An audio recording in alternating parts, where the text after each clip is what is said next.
Thank you so much, Hamid, for your kind introduction. Very good evening, my professional colleagues. I am Dr. Sepuri, senior endocrinologist. I am of my own center, Sepuri Diabetes and Endocrine Center at Kurnool. So, today we are going to talk about achieving the total control with insulin coformulation, a patient-centric approach. This is my financial disclosure,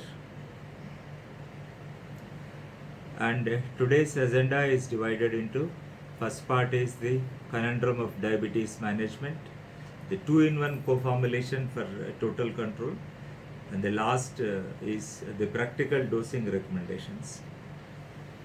So we'll start with a case. Actually, this is about Mrs. Shubha, a female, 58 years old, and she is accountant by profession, and she has diabetes from the last 10 years, type 2 diabetes from the last 10 years, and systemic hypertension for the last 3 years, and she is also suffering from dyslipidemia, the comorbidities from the last 3 years. Both the comorbidities, that is systemic hypertension as well as the dyslipidemia, for the last 3 years.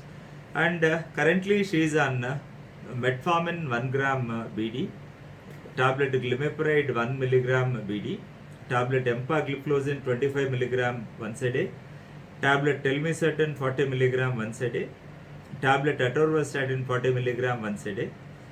And the investigations which were done 1 month ago, they show the fasting plasma glucose is 172 milligram per deciliter, and the postprandial plasma glucose is 242 milligram per deciliter. Both are on the higher side. And the glycosylated hemoglobin, the HbA1c, is 9.1%. So this is called the glycemic triad actually. The fasting plasma glucose and the postprandial plasma glucose and the HbA1c put together are called the glycemic triad. The glycemic triad is bad in this case of Mrs. Shubha. So even on subsequent follow-up, the postprandial glucose all the time showed a rising trend. So the clinical importance, the take-home message from this entire slide is that so the very bad fasting, the very bad post-lunch blood sugars as well as the glycosylated hemoglobin, and when we subsequently had a follow-up with Mrs. Shubha, and all the time she has shown this particular the raised postprandial glucose that indicates the future cardiovascular disease and death. And this is an evidence-based medicine suggested by robust evidence medicine, like 7 major studies that have shown that consistent the rise in the postprandial glucose is associated with cardiovascular mortality. So the major study being the Honolulu study. Honolulu is an island in Japan. And how do we manage such a case? See, this slide shows the key challenges for diabetes management in our country especially. See, the poor glycemic control and the poor postprandial glucose control and the therapeutic inertia and the adherence to the diet and hypoglycemia. So when you see the incidence, like 76.6% of the adults with type 2 diabetes in India fail to achieve an A1C goal of around or less than 7% according to the American Diabetes Association, and 83% of the adults suffering from type 2 diabetes in India have suboptimal postprandial glucose control, and 10% of the adults with the type 2 diabetes in India received an injectable treatment only after 10 years after the diagnosis is made, and 38% of total type 2 diabetes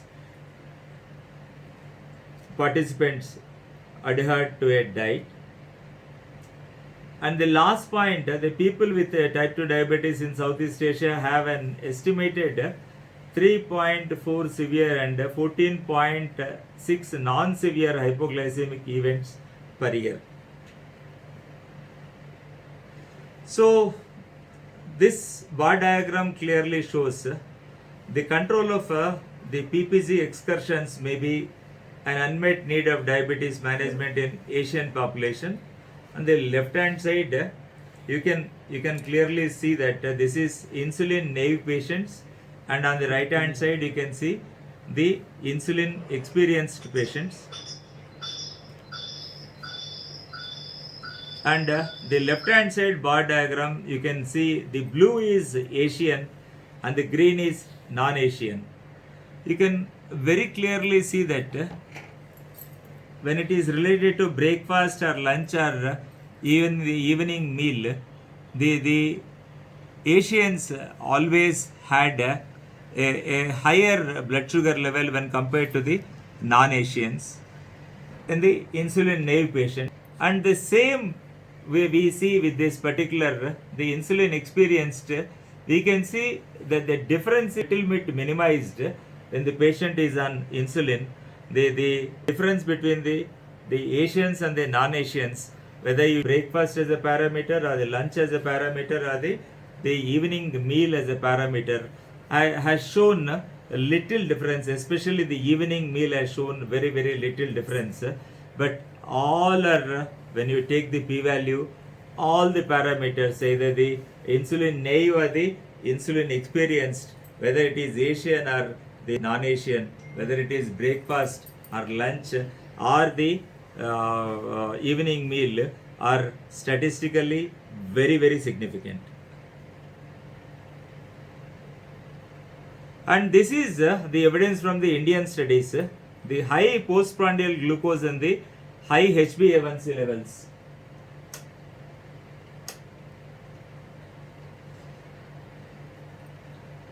And you can clearly see this, the grey one being the fasting plasma glucose, and the navy blue bar diagram is the postprandial glucose.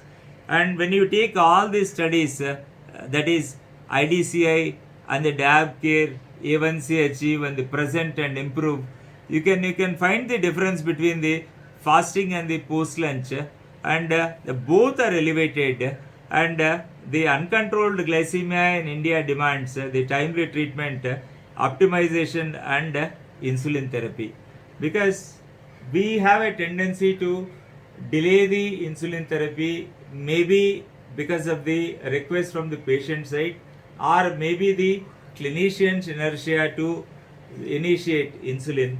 See, early initiation of insulin is the best policy, that is without getting the patient into a stage called the pancreatic bankruptcy.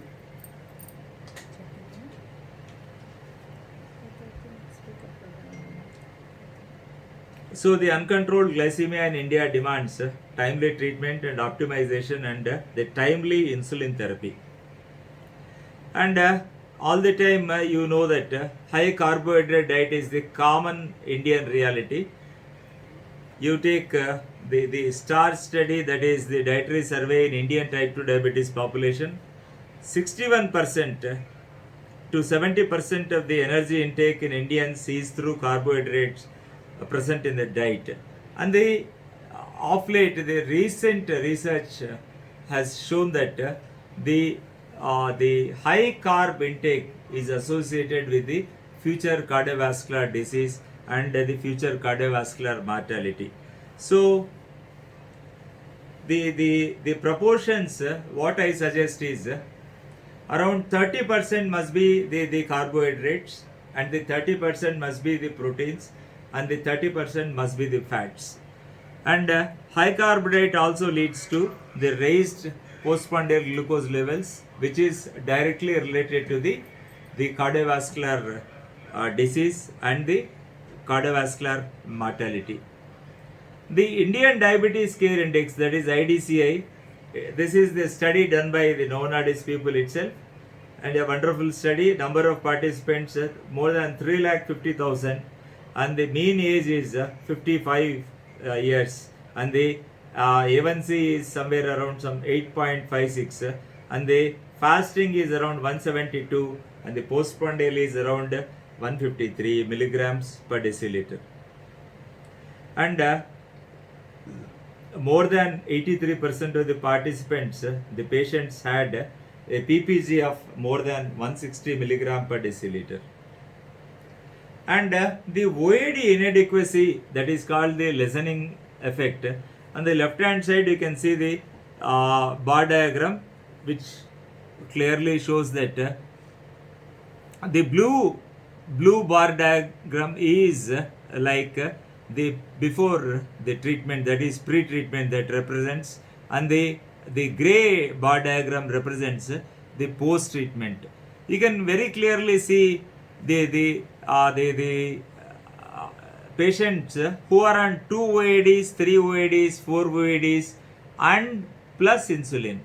So when you start the patients with the 2 OADs, the reduction in the A1C is around 1%, and when the patient is on 3 oral anti-diabetic drugs, the reduction is only 0.5%, and when the patient is on 4 oral anti-diabetic drugs, there is no reduction in the A1C, but it has increased by 0.2%.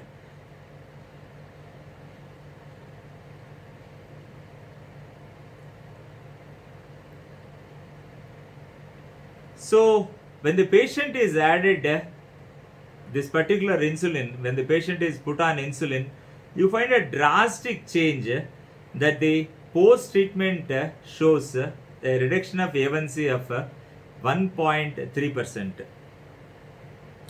So the real mechanism, what happens is, when the patient is on 2 OADs, you should always remember the ominous octet, the pathophysiology of the type 2 diabetes postulated by my own mentor Ralph Anthony DiFranco, who is the professor and HOD of medicine and endocrinology in Texas, USA, has postulated very recently that by the time you diagnose a case of type 2 diabetes, the functioning beta cells are less than 20%. That is, around 80% of the beta cells are dead.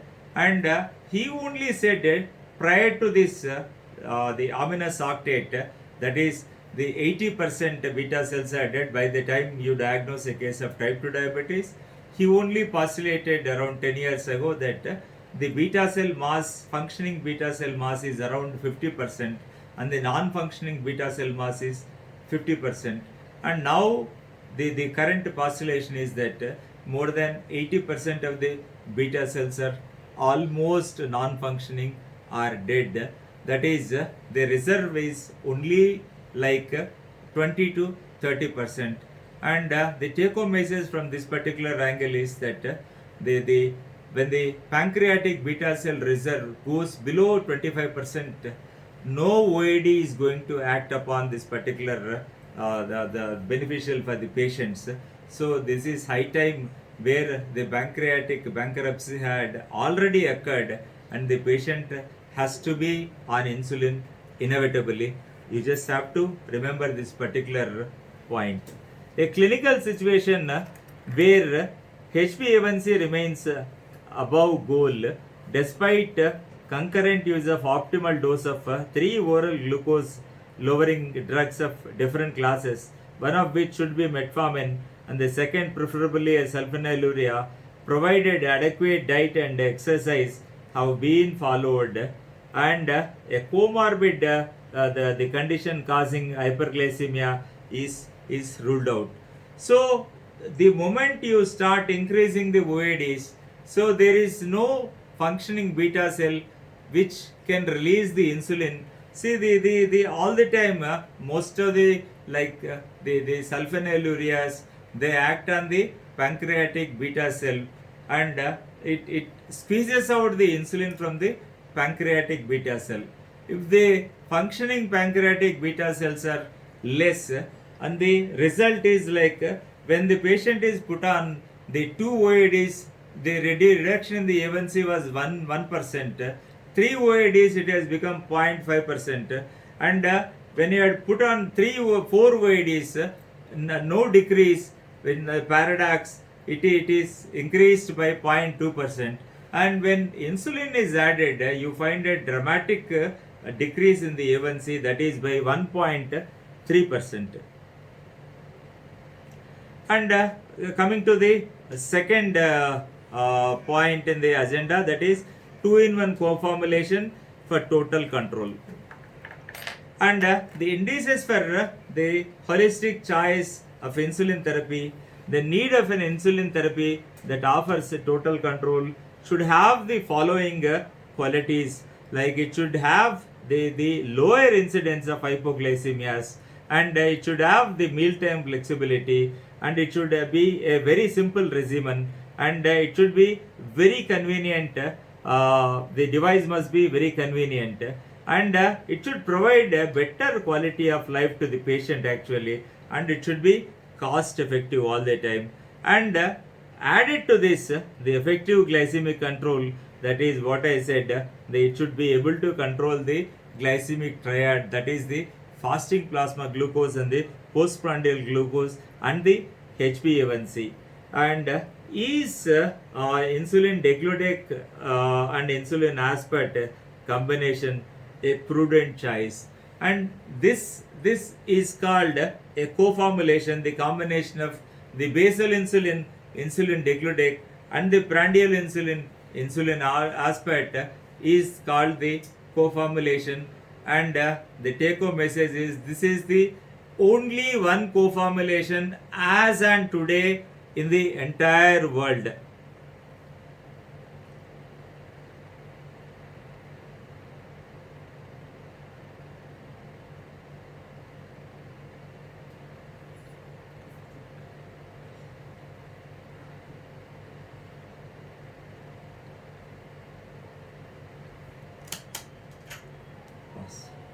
Slides are not moving.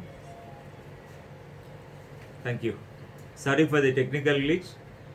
So now coming to the insulin degludec and aspart, the world's only co-formulation insulin, and this has got 70% of ultra long acting degludec, and the short acting aspart 30%. Something like our biphasic premixed human insulin, which is 30/70, what we say, the 30% being the rapid acting and the 70% being the NPH, just like that. So all the time you remember the insulin degludec is present in the form of dihexamers, and the insulin aspart in the form of hexamers actually. So the two insulin components do not interact in the solution and in the subcutaneous tissue, thereby retaining their individual properties. This is the peculiar aspect of this particular co-formulation, the insulin degludec aspart. As long as it is in the pen, it is in the pen fill. As long as it is in the subcutaneous tissue, they retain the individual properties. And what happens when injected?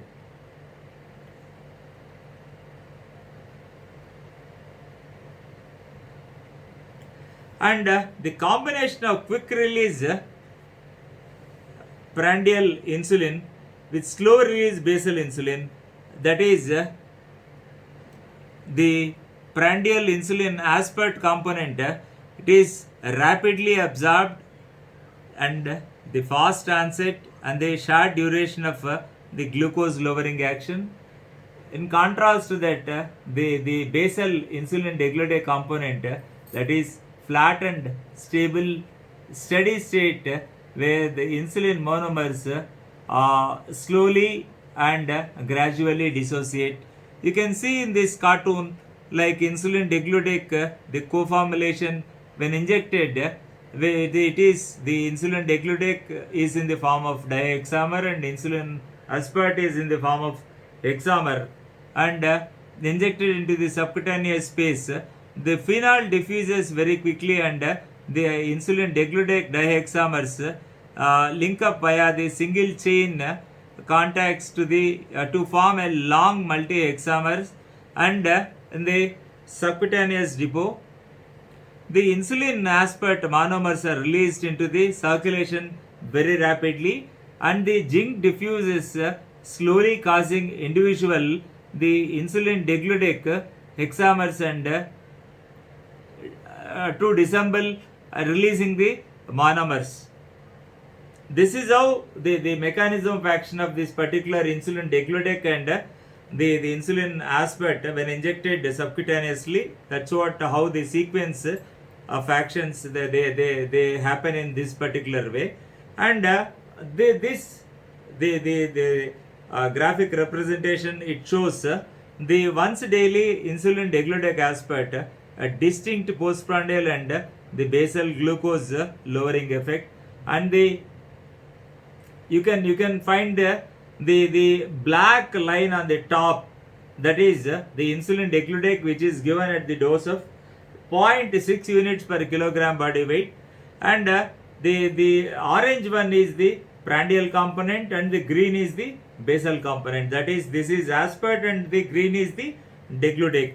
You can very clearly see that the mealtime control is excellently achieved with insulin aspart, whereas the flat and stable control with insulin degludec, you can very clearly see there is no peak at all, that is no hypoglycemia, no hyperglycemia, and it shows a very flat and the stable control that is achieved with insulin degludec over a period of 24 hours.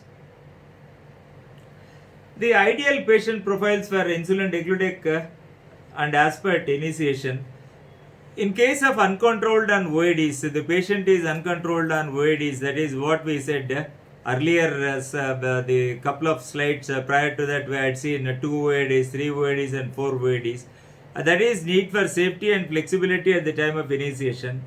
When it's a case of like uncontrolled on basal insulin only, that is need of flexibility and unacceptable weight gain and unacceptable hypoglycemia, and the need for safety is elderly and frail, hepatic impairment. These are all the conditions where we need to go for this insulin degludec and aspart initiation, where the patient is elderly and very frail patient, and the hepatic impairment and the renal impairment and the fasting condition and the erratic meal patterns, especially the elderly people who get into this particular the hypoglycemia because of their eating habits, or the cognitive impairment which makes the little bit very difficult for them. They forget whether they have taken the dose, or sometimes they miss the insulin, or they take the insulin twice a day,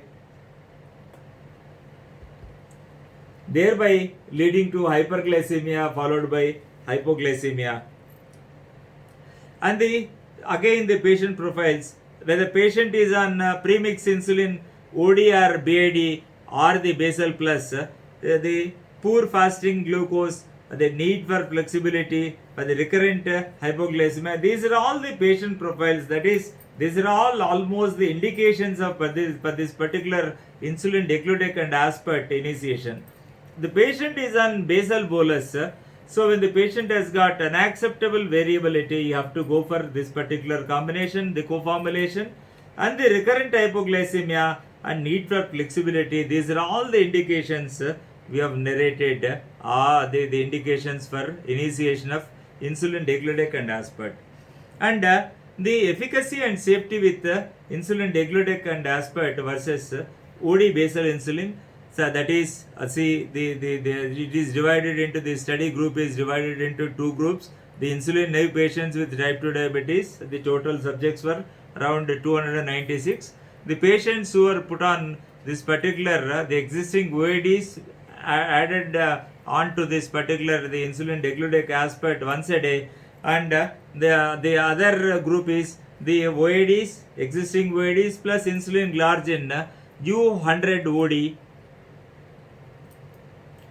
So this has significantly the better control after the major meal. The insulin degludec aspart has shown a reduction of 57 milligrams per deciliter, the postprandial, and the superior A1C reduction like 1.4%, and the similar fasting plasma glucose control with 70% basal component, and the with IDECASP, 72% more patients they achieved their targets without experiencing hypoglycemia when compared to the once daily insulin glargine U100. So the insulin degludec aspart provided a superior long-term glycemic control compared to the insulin glargine U100 with lower risk of hypoglycemia. And this is the same the insulin initiation with insulin degludec and insulin aspart versus the insulin glargine and oral anti-diabetic drugs failure patients with type 2 diabetes mellitus. It's a real world study from India. Again the same thing, the left hand side you can see the participants who received insulin degludec aspart once a day, and the other group receiving the insulin glargine U100 once a day. And you can very clearly see the blue bar diagram represents insulin glargine U100 and the green represents the insulin degludec and aspart. You can very clearly see the difference between the reductions in the fasting and the postprandial and the A1C. You can find a very drastic change in the postprandial, that is this insulin glargine was able to reduce the fasting the postprandial plasma glucose by 20 milligram per deciliter when compared to the insulin degludec aspart, that is 41.53 milligram per deciliter respectively. And also when you see the A1C, it is the insulin glargine with the reduction of like 9.88, and the reductions with this particular A1C was the 16.55, which is a very significant reduction. The insulin degludec and aspart provides a significantly greater glycemic reduction in HbA1c, fasting plasma glucose, and the postprandial glucose versus insulin glargine U100, along with the similar safety profile. And the time to treatment intensification, that is the insulin degludec aspart versus insulin glargine U100, and time to treatment intensification, time between the index date, that is the date on which HbA1c is around or more than 7% on existing therapy, the first prescription for additional anti-hyperglycemic agent, and the dose intensification during the follow-up period. That is, it's an original article, the title being comparing time to intensification between insulin degludec, insulin aspart, and the insulin glargine, a single center experience from India that shows the inference is significantly fewer subjects on insulin degludec and aspart required dose intensification, where the p-value is 0.05%, that is statistically significant. And additionally, the time to treatment intensification was significantly longer in subjects on insulin degludec aspart as compared to insulin glargine U100, where the p-value is 0.0023, that is statistically very significant. And the real world evidence that shows switching to insulin degludec aspart from glargine U100 or U300, you can very clearly see this particular on the insulin dose, that is on the left hand side, the bar diagram, which represents the gray is the baseline and the green is the end of the study. You can very clearly see the reductions, the significant reductions in basal and total daily insulin dose with insulin degludec and aspart after 26 weeks, and the diabetes therapy related quality of life has drastically improved at the end of the study. That is the significant improvement in the total DTR quality of life score with insulin degludec aspart in patients with the A1C of around or more than 7%. So the treatment preference is obviously this particular the insulin degludec and aspart, and 74.2% preferred insulin degludec aspart to their previous treatment. Switching to insulin degludec aspart is associated with a lower total and the basal insulin dose requirement and significant improvement in the quality of life. And this is again the impact of quality of life and treatment preferences. This is the single center survey. These are the details. You can clearly see the 94% of the patient managed their day-to-day activities better after the insulin degludec and aspart initiation, and 89.8% had improved quality of life with reduction in the number of pricks, and 86.7% of the patients found it very comfortable to inject insulin degludec aspart in different social situations, because this is available in a flex touch mechanism, very easy to operate and very easy to press. Even the elderly can inject themselves, and reduction in the number of injection pricks, flexibility and simplicity of dosing with the insulin degludec aspart translates into a better quality of life actually. So this is again the IDEC as evidence, that is reduction in pill burden. So reduced pill burden improves automatically the adherence and the quality of life to the treatment in individuals with diabetes, because all the time polypharmacy is the one that reduces the patient's tolerance and adherence, and when you reduce the pill burden, automatically the adherence and the tolerance they improve, automatically the quality of life also improves. And cost effectiveness of insulin degludec aspart when taken into this is all the Indian scenario actually. The conclusion is the insulin degludec aspart is cost effective treatment for people with type 2 diabetes not achieving glycemic targets on the other therapies in routine clinical practice actually. And coming to the last one, the practical dosing recommendations. The practicals, the considerations, the first is the dose at initiation, and next is the mealtime relation, and the titration, and the intensification, and the co-administration with other anti-diabetic drugs, and the choice of the device.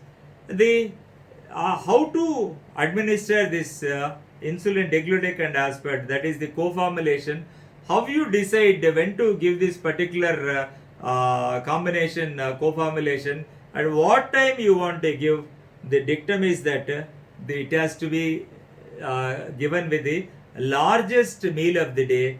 That differs from person to person, and it varies very drastically. So you should all the time take the history from the patient. So which is the largest meal he takes, whether it is the breakfast or the lunch or the dinner.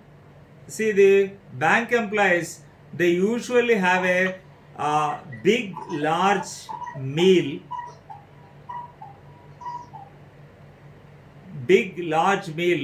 before going to the bank. In our Indian scenario, they have a full meal, not breakfast. They have a full meal and go. And the moment they come back from the bank, they have some snacks followed by little quantity of dinner. Whereas the software people and the other business people, they have a different pattern, that most of them, they take little food on the breakfast, little lunch, or maximum is the dinner. The largest meal becomes dinner. So you have to elicit the history from the patient. Which is the largest meal of that particular individual? Then start this insulin degludec aspect once daily to that particular individual at the time of that particular 5 minutes prior to the largest meal. So administration with the largest meal of the day, initiate with 10 units of insulin degludec aspect OD and administer with any major meal. Say the breakfast or the lunch or the dinner. So administer insulin degludec aspect OD with the most carbohydrate heavy meal of the day, and all the time counsel the patients, because not only the initiation of insulin, the important factor is that there must be the carbohydrate content of the 24-hour consumption should be very very minimal actually. So that too, all the time when it comes to carbohydrates, all the time avoid simple carbohydrates, go for complex carbohydrates. When it is proteins, go for the plant based proteins when compared to the animal based proteins. And when it is related with the fats, all the time you reduce the saturated fatty acids, confine the total daily intake of saturated fatty acids to only 10% of the fats and oils. The other 90% must be either the polyunsaturated fatty acids or the monounsaturated fatty acids. This is the MUFA or the PUFA. That is the coconut oil and the palm oil. These are all the fats with which have the high saturated fatty acids. And administer when it comes to OD, this is this thing. If you want to give it OD, the insulin degludec and aspart, administer insulin degludec aspart OD with the most carbohydrate heavy meal of the day, and can be given with different meals on different days. When it comes to BID, that is administer the insulin degludec aspart BID with two most carbohydrate heavy meal of the day. Meal size and the postprandial glucose response should dictate the ratio of the two doses. It does not have to be 1:1 split. And the practical recommendations, actually, the weekly titration using a simple algorithm. The fasting plasma glucose target is the above the target. So add increment by 2 units. The fasting plasma glucose is at target, so maintain the same dose. If it is the fasting plasma glucose is below the target, reduce 2 units of insulin degludec and aspart. So the OD dosage of the insulin degludec and aspart is the blood glucose considered for titration. That is, it has to be taken with the major meal, and you should see the postprandial the fasting plasma glucose. And if it is BID insulin degludec and dose, the pre-breakfast and the pre-lunch and the pre-dinner, then the blood glucose considered for titration is all the time the pre-dinner and the pre-breakfast. The intensification of intensification with the insulin degludec and aspart is the insulin degludec aspart OD, and then you can go for BID. Other insulin regimens like insulin degludec aspart and the co-administration with other anti-diabetic medications. And intensification from IDEC asp OD to BID. When to intensify the postprandial glucose excursions after 2 meals in a week, and the excursions unresponsive to diet manipulations. And when the OD dosage of this coformulation insulin degludec and aspart, that increases the OD dose. If it is 30-40 units and still you don't find the response, it is high time you have to go for a BID regime. And how to intensify? The total daily dose split over 2 meals with the greatest carbohydrate content, and the ratio based on relative carbohydrate content and for the postprandial glucose excursions. And switching to IDECAS from other insulin regimes, the basal or the premix OD, you can straight away go to this insulin degludec aspart OD or BID. The basal premix around or more than 2 times a day. You can, the same dose can be maintained with insulin degludec aspart. Either the once a day dose or the twice a day dose, and basal plus also the IDECAS is individualized as required. Switching needs to be individualized based on the careful consideration of basal bolus doses, and the close blood sugar monitoring is all the time required. That is the reason why we encourage this the SMBG, that is self monitoring of blood glucose, must be encouraged in all the patients. Actually, wherever the affordability is there, ask the patients to purchase one good quality glucometer and ask the patient to measure the 7-point formula of monitoring in a week, and maintain a log and take the log to the doctor whenever you go for a checkup. Actually, see, co-administration of insulin degludec aspart with other anti-diabetic agents. Insulin degludec aspart can be used in combinations with most OADs. See, the only this thing, the take home message here I would like to give this. The latest research says that whenever you start insulin, you should mandatorily stop the existing sulfonylurea. This is the mandatory safety warning. The recent safety warning is that the patient want to initiate insulin, take off sulfonylurea for the fear of hypoglycemia. The concomitant use with SGLT2 inhibitors, not a problem. SGLT2 inhibitors plus insulin degludec aspart initiated subsequently and titrate weekly to reduce the risk of side effects. And concomitant use with sulfonylureas, if the insulin degludec aspart administered BID discontinues sulfonylurea, and if insulin degludec aspart administered OD, you have to reduce the dose of the sulfonylurea, or best is discontinue the sulfonylurea for the fear of hypoglycemia. The concomitant use with GLP-1 receptor agonist is much welcome.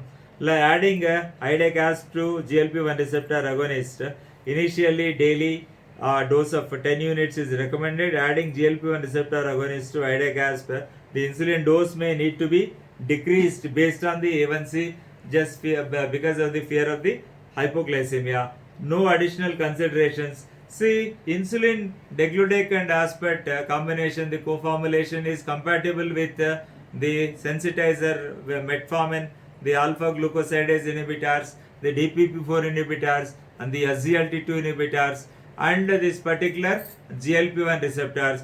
Only thing is, for the fear of this particular the hypoglycemia, we avoid sulfonylureas when we start this particular the insulin. Not only this, any insulin combination, the latest research which has rolled out very recently says you have to stop sulfonylurea, and then only you can start this particular insulin for the fear of the side effects and the complications of hypoglycemia, that especially the L3 hypoglycemia, level 3.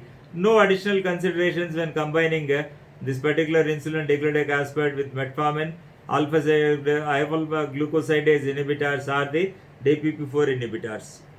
And convenient and patient-friendly insulin pen devices of insulin degludec aspart. This, the left-hand side, it shows the insulin, the use and throw the insulin degludec and aspart. The flex touch pen, you can this thing, and on the right hand side you can see durable Novo Pen 4. The advantages of a disposable insulin flex touch pen: no push button extension, unique injection mechanism, a very low dose force. The elderly also can use it, and even the children also can use it. And end of the dose click, and the accurate and consistent dosing. And when you come to this Novo Pen 4, the most advanced durable, almost it's a lifetime pen. The accuracy dose delivery is ensured for more than 5 years, and low dose force to inject and easy to adjust, and there is a magnifying lens, so that that makes the easy to read the dose scale, and quick and simple to use. Even a layman can use the this particular no pen 4, or even a layman can also use the insulin degludec aspect flex touch pen. The idegasp, a prudent choice for Indian scenario. For we already mentioned all the qualities of a good insulin: lower hypoglycemia, mealtime flexibility, the regimen must be very simple, and convenience of the device, and better quality of life, cost effectiveness, and plus they should be able to control the glycemic trend, that is the fasting and the post lunch and the HbA1c. And now you can clearly see all the qualities with this insulin degludec aspect. So now coming to our patient, Mrs. Shubha, the same thing, we had added 10 units of this particular insulin, and it was later on intensified, so that she had a better fasting plasma glucose, and the postprandial plasma glucose to the target, the fasting to the target, and the A1C to the target by addition of this co-formulation, and the optimal efficacy and safety at the time of initiation. Insulin therapy fits into lifestyle of the patient, offers flexibility, offers convenience, and better quality of life, and cost effective. And feedback is very important to us, and you can just scan to give your valuable feedback. And now we go on to the question and answer session. Thank you so much.